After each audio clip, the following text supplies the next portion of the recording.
Here's 7 big changes that you might have missed in the Brimstone Sands patch. Now I'm saying big changes, but in my opinion they're actually sort of small changes but with big impacts. And for me, these are some of the better changes in this patch, so let's talk about them. As always, before we start, a big shout out to my YouTube members. I do honestly and truly appreciate you guys. If you want to support the channel, you want to see more, that's the best way to do so. And the first thing is one that I didn't see coming at all, and that is that the PvP missions are being changed. What's actually happening is that the PvP missions where you have to kill people and the fort mission are being straight up removed. Now they do mention that they're going to do a rework in the future, but for now I think this is a good change. Initially everybody wanted to have PvP in the PvP missions, but it turns out that doesn't really work, because if people don't show up to fight you or the fort is locked, then there's no PvP to be had. This change basically reverts it back to the way that it used to be, and I think it will make influence runs a lot more fun, or at least quicker. A return to the good old days, if you will. The next thing, whilst we're talking about PvP, is that PvP scaling has been confirmed. We sort of knew that was the case, even though it wasn't really like documented before this. They just said that there had been a note added to Arena and Outpost Rush that PvP scaling was a thing, and then when you went in game you could actually see it. Basically, if you enter an Outpost Rush or a PvP arena and your gear score is less than 600, and we're talking about the level 60 bracket by the way, then you will be scaled up to gear score 600. Really good change, really good for the casual players, really good for people who are just hitting 60 and want a PvP to get their expertise and stuff like that. Really positive change in my eyes. Now the next change is also one that I had spoke about, but it is nice to see it confirmed, and that is the leveling XP changes.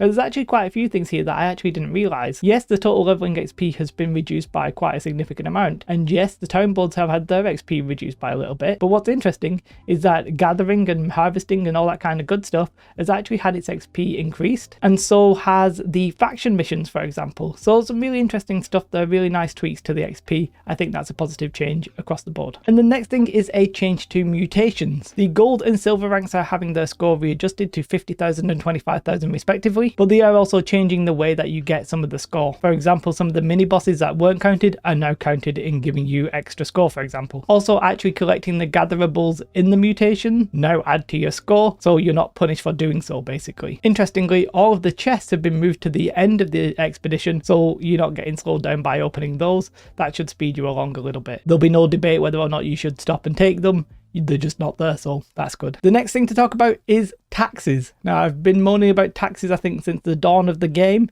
but taxes are being changed yet again. Because of the way that the territory gold is going to work, which means that basically each zone is going to get a specific percentage of the total gold of the map, it now doesn't make any sense for individual towns to be able to set their tax amount, so they're taking that feature away. The taxes are just going to be a set amount that AGS have determined. Overall, I think that the territory changes have absolutely been fantastic. I'm really intrigued to see what's happened with the war cooldown or that kind of thing, because I'm not really seeing that in the patch notes. Maybe it's there and I'm just missing it, but I'm hoping that the territory changes are coming soon if they're not already in the patch. And the next thing is again relating to PvP actually, and that is really the change to some perks, and I think that's really going to affect PvP. So some perks now are not going to persist when you weapon swap, even if they're on your armor, and that includes the keenly empowered perks, for example, as well as others. It's also worth noting that these shirking perks are also being nerfed a little bit. It's going to have a 6-second cooldown, and the amount of stamina that you get back is also being toned down.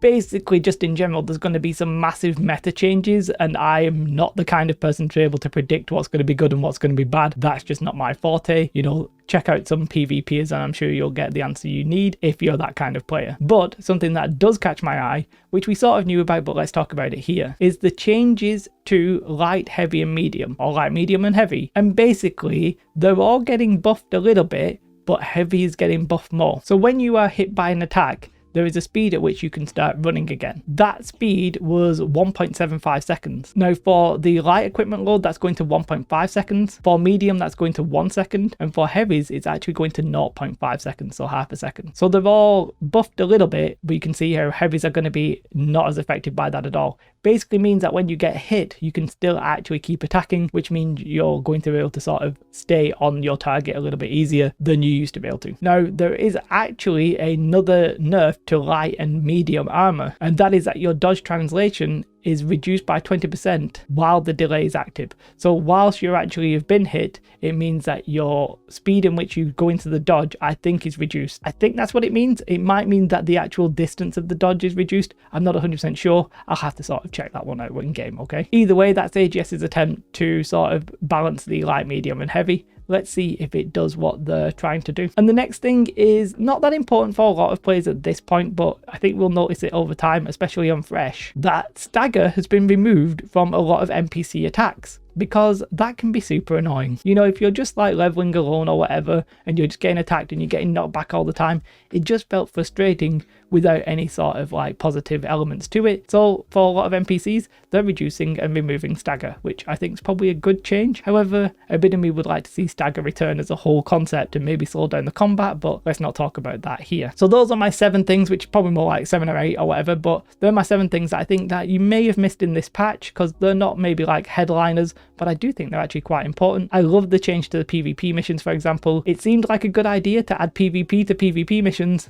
but in reality, if nobody fights you and there's nobody to attack, then it's pointless. I also like the fact that they're talking about just reworking that system. I'm really looking forward to that as well. I've also just noticed that this little bit of her has been sticking up all video, and well, if I changed it midway through the video, it would look weird, and I'm not redoing it, so there you have it. Let me know your thoughts in the comments below though. Again, a big shout out to my YouTube members. If you want to support the channel, you want to see more, you want me to grow and that kind of stuff, that's truly the best way to do so. What you should definitely do though is have a most beautiful day, like and subscribe. Goodbye.